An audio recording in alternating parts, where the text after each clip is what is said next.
Equifax just built a fraud model that can flag you for disputing your own credit report, not someone else's file, not a stolen identity, your own account, your own dispute. This is a real shift in how bureaus are treating consumer disputes, and almost nobody is talking about it. Here's what that actually means for you. In plain terms, the same tool built to catch bad actors is now watching everyone's dispute activity, including people disputing in good faith. To understand why this exists, you need to understand what first-party fraud actually is. First-party fraud is when the account holder themselves, not a hacker, not an identity thief, manipulates their own financial information for gain. This is different from the fraud most people picture. There's no stolen wallet, no phishing email, no breach. It's someone using their real identity, but manipulating the system from the inside. Equifax's new tool is called Credit Abuse Risk, and it's built specifically to detect two patterns tied to first-party fraud. The first pattern is what the industry calls loan stacking. Loan stacking simply means opening several loans in a short window of time, often before any of them show up on a credit report yet, so multiple lenders approve you without seeing each other's exposure. Here's why that works mechanically. Credit reporting isn't instant. There's a reporting lag between when a loan is originated and when it actually appears on your file.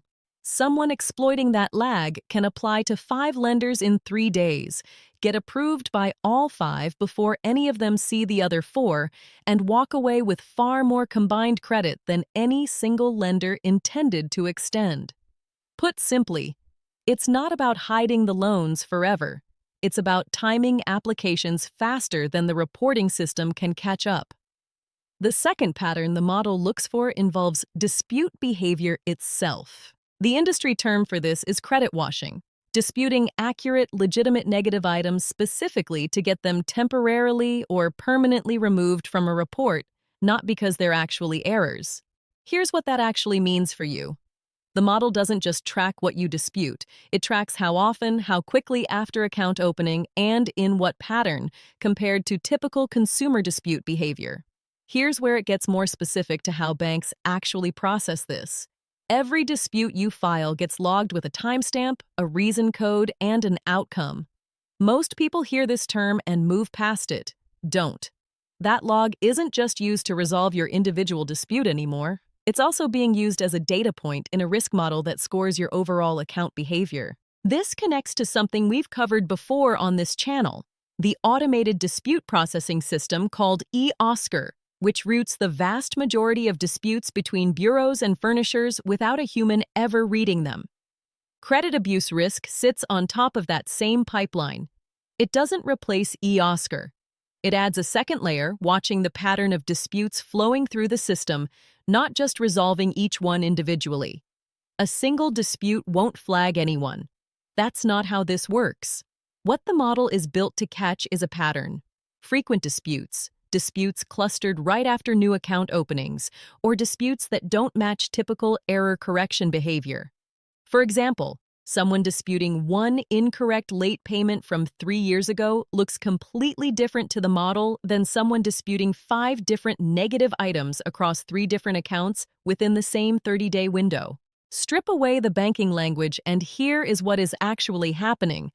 The tool is trying to separate 2 groups that look nearly identical on paper: people who legitimately found errors and people using disputes as a strategy to manipulate what shows up on their file. The problem is, from the outside, those 2 groups can look statistically similar, especially to an automated system that only sees timing and frequency, not context. Now, here's something worth sitting with for a moment, because it changes how you should think about everything we've covered in this channel about the dispute process. Every video we've made about how to understand the dispute system, the FCRA, and error correction rights, all of that still applies.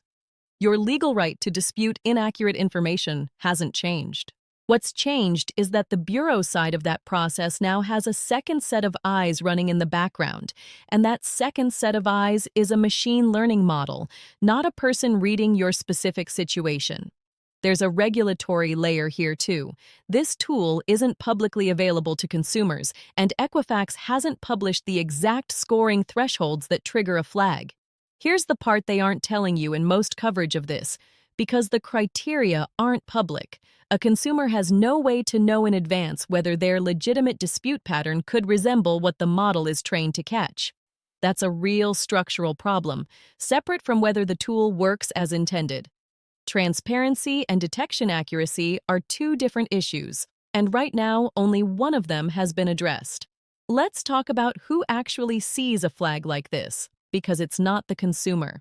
When an account gets flagged under a model like this, the flag doesn't show up on your public credit report the way a late payment does. Instead, it becomes part of an internal risk signal that furnishers and lenders can potentially factor into their own decisions. Separate from your visible score, separate from anything you can see when you pull your own report. Put simply, you could have a clean-looking credit report and still be carrying an invisible risk flag that only shows up when an institution checks with Equifax directly.